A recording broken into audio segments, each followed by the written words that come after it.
Today's lecture is on the structure of language, or its rules and forms. Language is created by combining units of small, meaningless parts into greater and greater units of complexity that become more and more meaningful. At the smallest level, we have words that are made up of combinations of meaningless sounds. For instance, if I give you a few sounds here, p, a, t, those three sounds can be recombined to create words like pat, tap, and apt. Recombining individual units of sound allows us to construct an infinite number of words with actually very few sounds. In the English language, we have 26 letters, but of course there are some combinations of letters like CH and TH that make unique sounds that aren't represented by a single letter, and so we can estimate then that there might be 30 or maybe even 35 unique sounds in the English language that are recombined to create longer and longer words. Each word can be short or long, depending on usually depending on its frequency of use. If it's a very frequent word, then you'll find that they're relatively shorter, and more rare, complex words are used less often and are longer. But because we can make so many different combinations of these sounds, we could create an infinite number of words. We don't. We generally settle on about 10,000 to 30,000 words in our ordinary vocabulary. It depends on the size of your vocabulary, how educated you are, and the input that you received from your parents, how educated they were. But you generally try to settle on kind of a fixed set of words. You could create an infinite number of words, and if there was a concept that didn't have a word, a language could create a new word and adopt that word, because there is an infinite possible number of combinations that could be created from meaningless sounds. Now, once you settle on those 10 to 30,000 unique words, then you can recombine them in many, many different ways to create sentences. Sentences are made up of combinations of words which are meaningful sounds. Now, they're meaningful, but they're not as meaningful as they could be. An individual word actually doesn't tell you that much. It really needs to be combined with other words in order to be especially meaningful.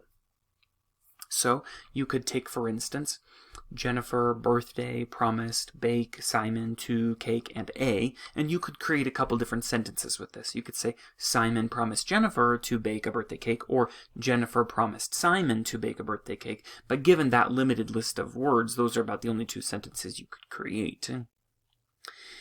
Importantly, if I'm giving this random list of words here, I don't have to guess at the meaning if I have rules that dictate how the words are to be interpreted given their order. So if I say Simon promised Jennifer to bake a birthday cake, that means something different than Jennifer promised Simon. So what is the rule that dictates what those words or what those word orders mean? Like if I use Simon first and then Jennifer, why is that different? And how do I know that it's different? And what are the rules that determine that it's different? I'll get to that in a second, but we just need to understand first that being able to use these individual words, these 10 to 30,000 words, to construct an infinite number of sentences in different ways allows us to communicate a virtually limitless number of ideas. And discourse is longer and longer sections of sentences built into paragraphs, built into chapters, built into books.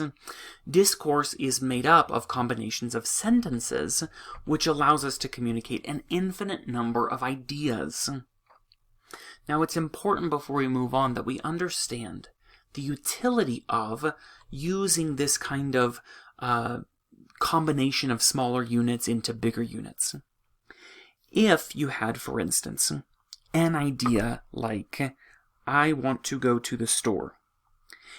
And instead of using a system of sentences, we used a system of words to communicate complex ideas like that. That idea might be represented by a single word, say globule. If I wanted to say, I want to go to the store, then I would use the word globule, and that utterance would just mean that complex idea. But if that was your system of communication, then you would have to memorize an almost infinite number of words in order to communicate an almost infinite number of ideas. Instead, by having a limited number of words that are all meaningful in and of themselves, but being able to freely combine them in unique ways, we have what is known as recursion. This infinite capacity to use unique ideas in combination with each other in greater and greater complex sentences. This is called recursion. If you take out from one of these sentences, like Jennifer promised Simon to bake a birthday cake, and you take out one word, like Simon, and you replace it with a different concept that's a little longer, I could, for instance, say, Jennifer promised the boy next door to bake a birthday cake. I could make it even longer by taking out, say, the word birthday cake and saying a very decadent dessert that you enjoy eating on your birthday. It could say, Jennifer promised the boy next door to bake a very decadent dessert that you enjoy eating on your birthday. It could even get longer if I were to replace the word Jennifer with something else, and if I were to replace bake with something else. And you could see that the capacity to embed an infinite number of phrases within a sentence allows us to create longer and longer ideas that communicate more and more complex things. So this recursion is a very powerful principle or capacity within languages. Now, we need to understand that syntax is the set of rules that specify how these meaningful linguistic elements are recombined, are put together. As I mentioned before, if you didn't have syntax, then you wouldn't know how to construct your sentence or your word appropriately. For instance, at could be combined in appropriate ways, like pat, tap, and apt, but it could also be combined to say things like pta and tpa and atp. Those right now are not valid combinations. If you look at them, they're very awkward. They don't follow certain implicit rules that we know, but we can't articulate verbally.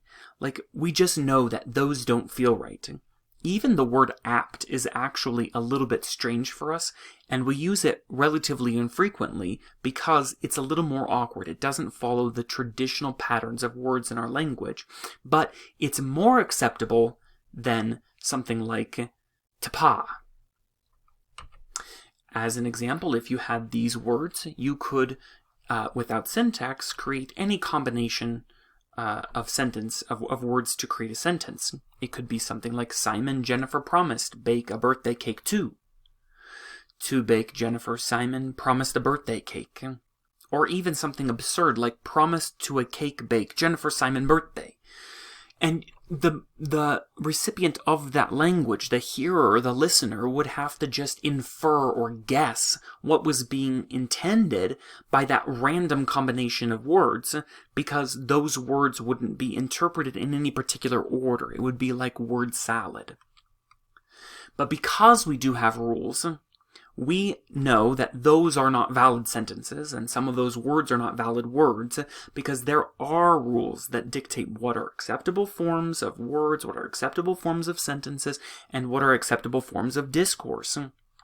So where does syntax come from? Well, there are two views that kind of are theoretical underpinnings, suggesting where it might have arisen. You read about these a couple of days ago in the very beginning of chapter 2. These views are called the nativist view and the anti-nativist view. The nativist view holds that we have an innate inborn, genetically determined, evolved cognitive language module. And they call this thing a language acquisition device. In order to be really clear here, I just want to be certain you understand that this is not a particular brain structure. A cognitive module is not the same as a brain module or brain structure. We're not saying that there's like one spot in the brain that's responsible for language. Though, you'll find in the next chapter, chapter 3, that that's probably, in part at least, true. There are brain areas that are specifically focused on processing language. But that's not what this theory holds. This theory is saying that when we're born, we have a predisposition to acquire and use language that is unique just to allow us that capacity. You can also learn other things. You can learn math, you can learn arithmetic and math are the same. You can learn piano playing, you can learn chess, but those things arise out of a general cognitive module. Like you just are generally a smart person as a human being, and therefore you have the capacity to be able to pick up on all kinds of different skills and abilities. You might be able to learn to juggle, but you don't have like a juggling module in your brain. You're using general cognition and you're co-opting it and finding ways that it can result in your learning to juggle. But they're saying language is unique. Language is not like that. For language, we have a specific part of our mind, a specific part of our cognition that is specifically for language. The anti-nativists say, we disagree with you. Basically, the whole of their position is to be against the nativists. That's why it's called anti-nativists. So rather than having a really strong position of their own, they just kind of always go about rebutting the nativist view.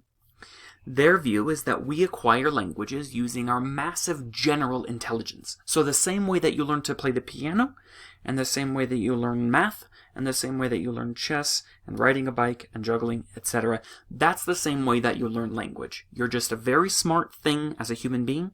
You're a very smart creature. You have the capacity to learn all kinds of varied things, including language.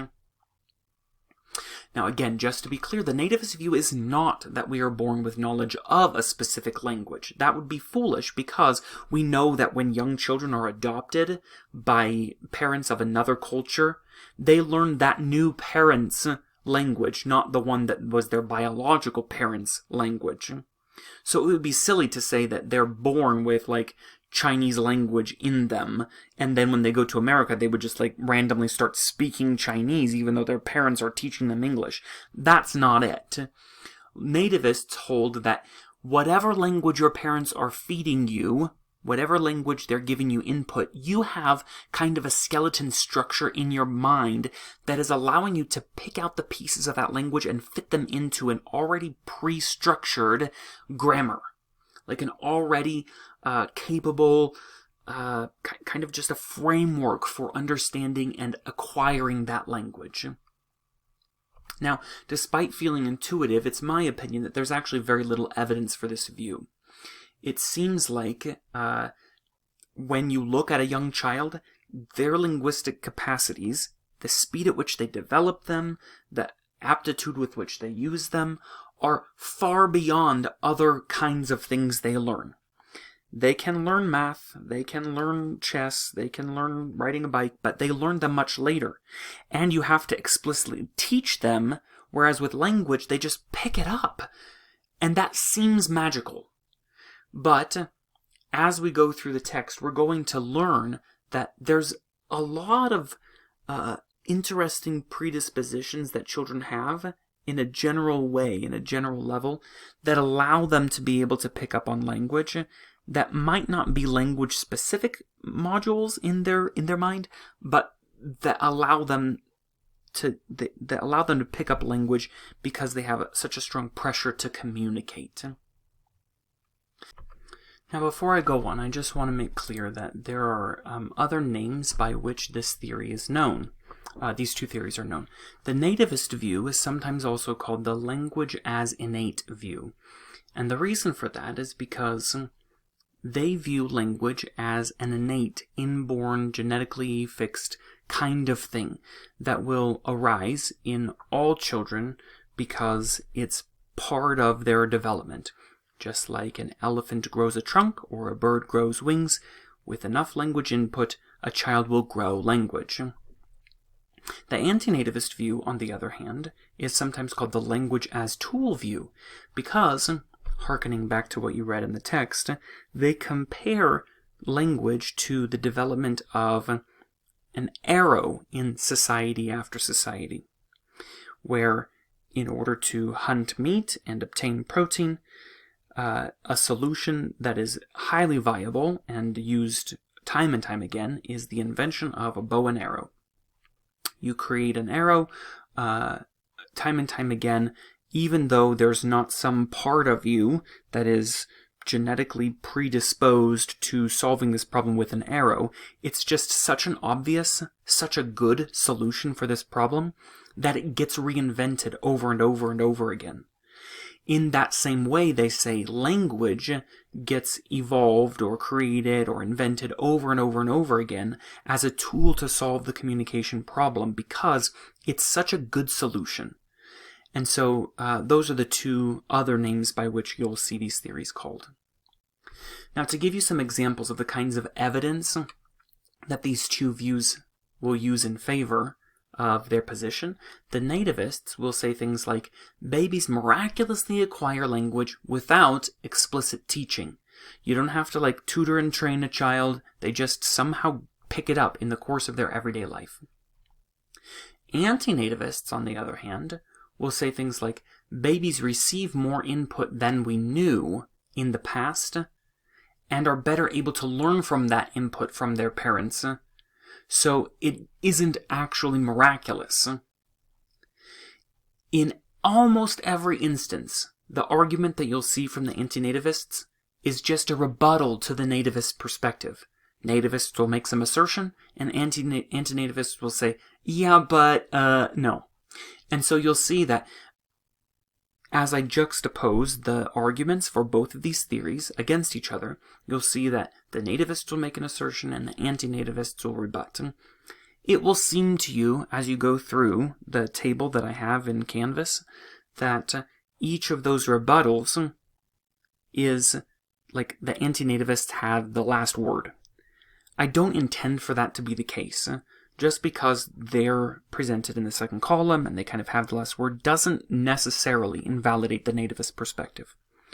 I personally feel that the anti-nativist view has more support empirically in its favor, but there are many brilliant language scientists like Steven Pinker and Noam Chomsky who, despite the arguments of the anti-nativists, continue to hold very true, very strongly to the nativist perspective.